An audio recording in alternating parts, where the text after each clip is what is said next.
Gary, give us a sense. We've already heard from the president in a tweet. He thinks these are really good numbers, although there's more to come. Give us your sense, and the president's for that matter, about how you look at these numbers, and specifically the number of jobs added, the participation rate, and the wage growth. So look, David, the president's completely right. These are good numbers. 209,000 non-farm payroll jobs, unemployment rate down to 4.3%, down to a 16-year low. We're bringing Americans back into the workforce, and that's what the president set out to do, and that's what the president is doing. That is our objective. And we've done that without our major policy initiatives being able to take place. Number one policy initiative, to deregulate the U.S. environment. We still haven't gotten most of our nominees through the regulatory process. We got a couple through yesterday in a big package of nominees that went through. We got some of our CFTC members through. We didn't get our FERC members through. We didn't get other members through. When we get those members through, we're going to be able to continue deregulating markets and the environment so we can continue to invest capital in the United States and can continue to create great high-paying jobs in America. This is all about not only growing the economy, but growing the economy so we can create great high-paying jobs for Americans and bring more and more people back to the workforce. That's what the president's committed to do. That's what I'm committed to do. So let's talk about those high-paying jobs, because wage growth is up about 2.5% year over year. Yeah. A lot of economists still find that rather tepid. And it's good, but it's not good enough. How do you explain this phenomenon where we have really robust employment, some people think full employment, and yet we're not seeing the wage growth? So it is. On the 12-month, we're at 2.5. The 1 month was 0.3%. So the 1 month is annualizing higher than the 12 months, which is interesting news to us. We spent time this morning discussing what that means, if that's a new trend. We would obviously like to see some wage inflation in the system.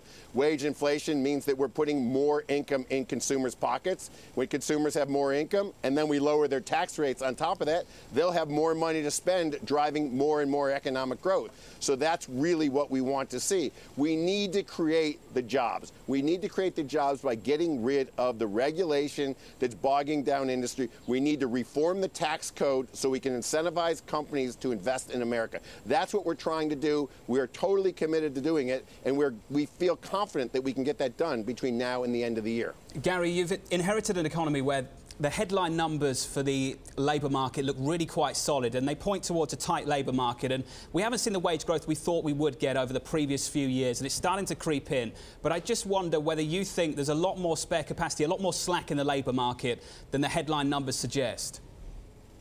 I think there is some slack in the labor market. I think we can get the participation rate higher. I think we can bring more Americans back to work by creating the jobs and creating the incentives and make it easier for small and medium-sized businesses to grow, make it easier for businesses to start by making credit available, by getting rid of regulation. We do think that there is much more potential to bring people back into the labor force. And Gary, do you think those issues, you've pointed out some structural issues, but do you think really predominantly the issues are quite cyclical?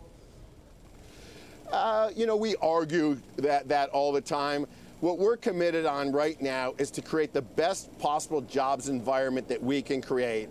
And we know, we really do know, that when people think about investing capital, and investing capital is what you need to grow an economy, people look at a couple fundamental factors. Regulation and taxes are two of the main driving factors they look at, and those are two factors that we are spending an enormous amount of time on making better for anyone that wants to invest capital in the United States. Gary, you raised taxes.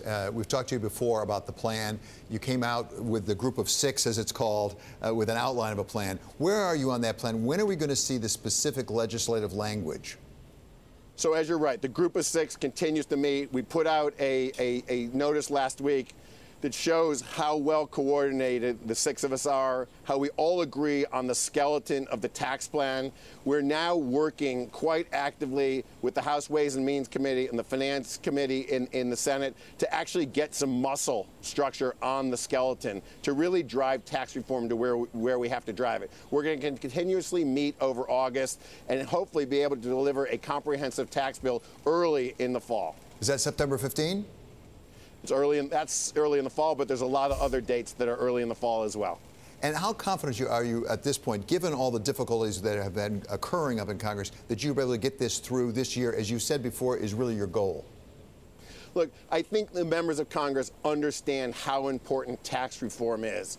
And if we're really going to drive the economy and drive economic growth and get from the muddling 2% to 3%, that we have to do something structural to the U.S. economy.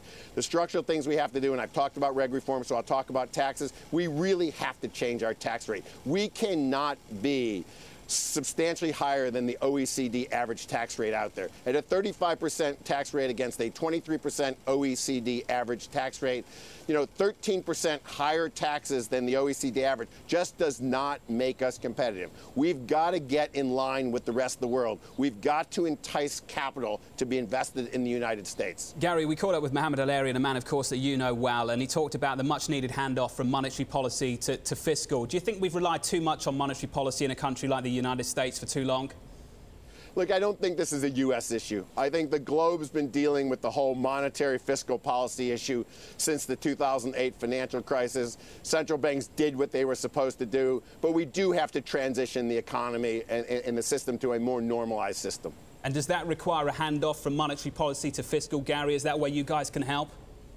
Yeah, we can help. We can help by removing barriers. We can help by making it easier for capital flow into the United States. We can get a more competitive tax system here. We can remove regulation that stops capital from coming into the United States. That's exactly what we're trying to do. Gary, as you go back to your office there in the White House behind you right now, what will be your #1 priority? And today, are you more confident in achieving that or less than the day you walked in? David, my #1 priority from now till the end of the year is taxes. My second priority is taxes, and if you're confused, my third priority is taxes.